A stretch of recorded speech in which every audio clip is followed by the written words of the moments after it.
प्रिय विद्यार्थियों, नमस्कार। मैं डॉक्टर मधु साखला, सह आचार्य हिंदी, राजकीय मीरा कन्या महाविद्यालय उदयपुर।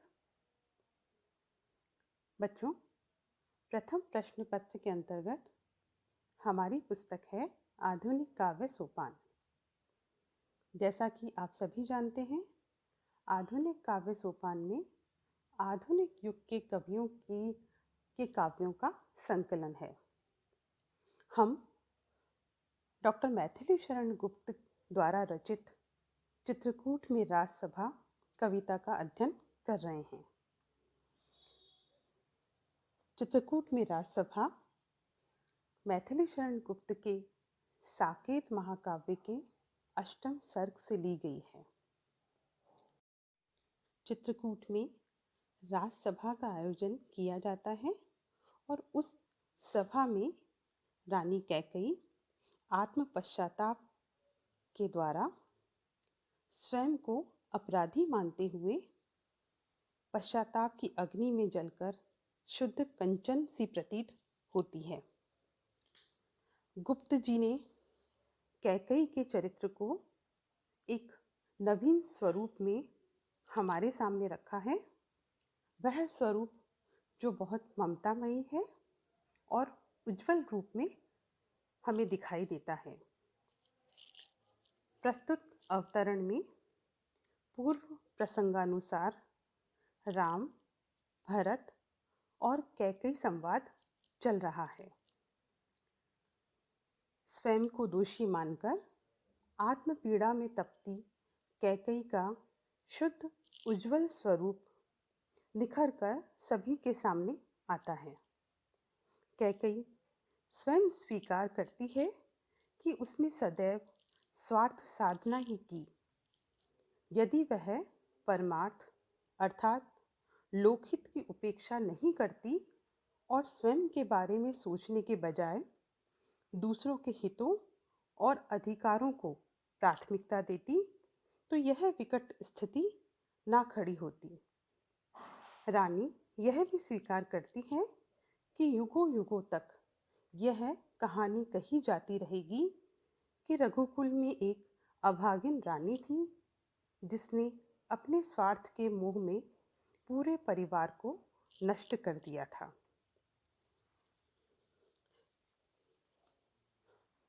पूर्व प्रसंगानुसार ही इस पद में देखिए कैकेयी क्या कहती है।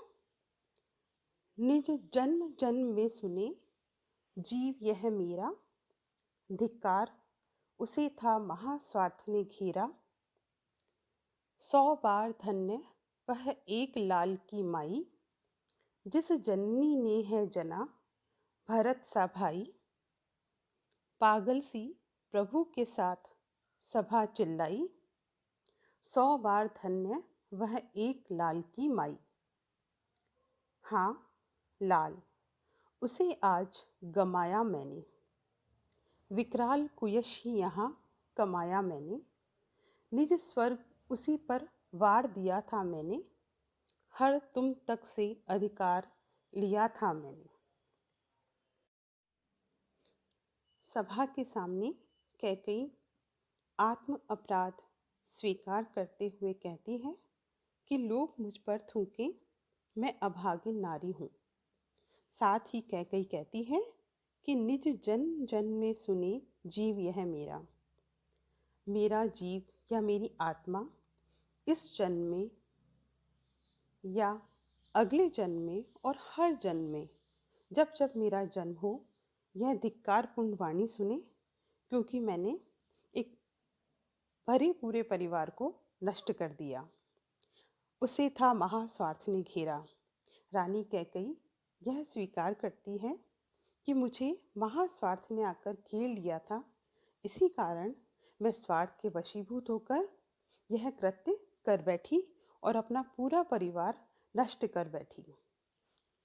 100 बार धन्य वह एक लाल की माई, जिस जननी ने है जना भरत सा भाई। कैकेयी के वचन सुनकर, दुखी आत्म उद्गारों को सुनकर श्री राम हृदय से धन्य हो उठे।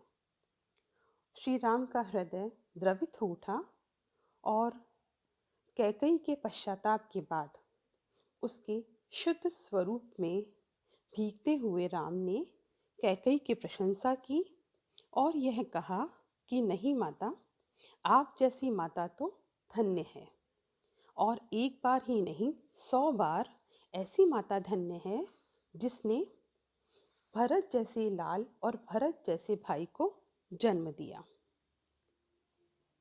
क्योंकि भरत अनासक्त है, उज्जवल है, पवित्र है, और ऐसे पुत्र को, ऐसे भाई को जन्म देने वाली माता स्वार्थी नहीं हो सकती, वह धन्यवाद की पात्र है।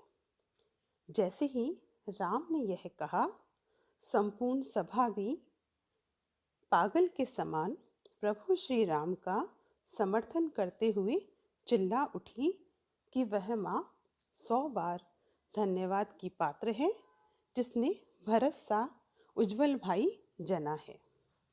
पागल सी प्रभु के साथ सभा चिल्लाई, 100 बार धन्य वह एक लाल की माई।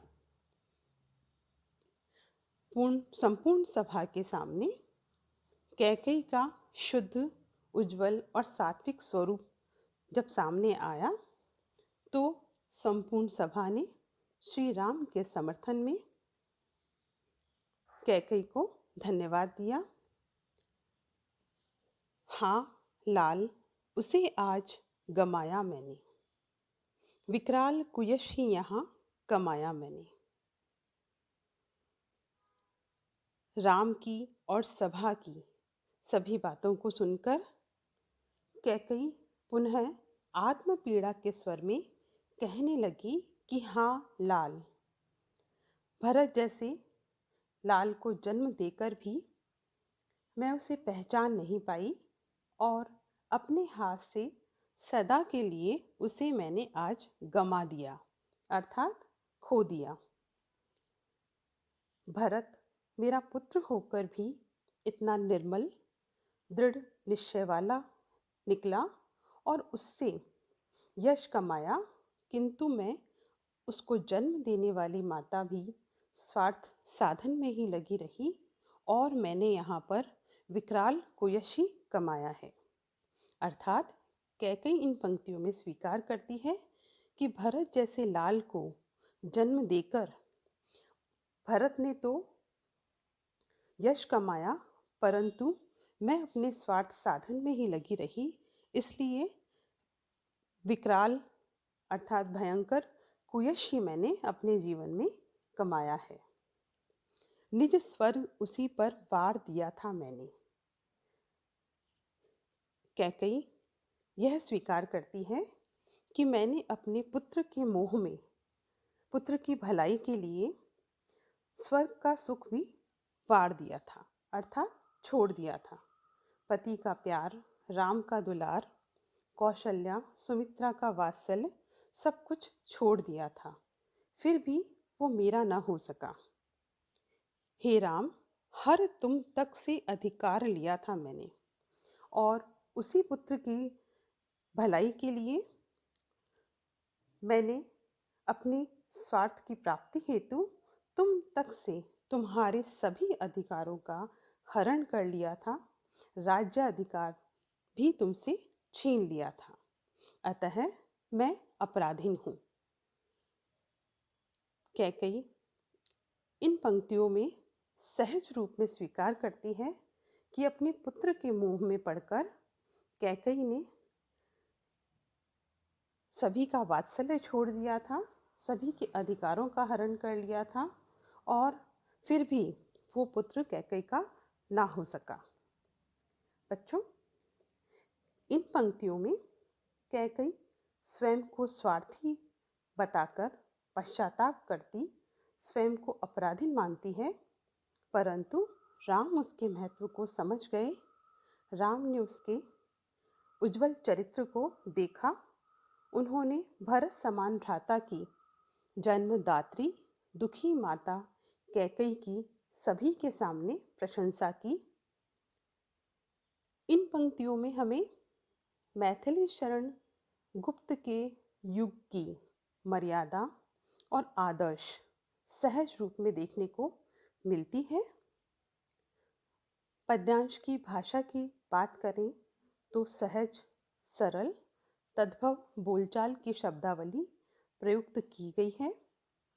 भरत सा, पागल सी में उपमा अलंकार है। हाँ लाल शब्द में प्रश्नालंकार है। धन्यवाद।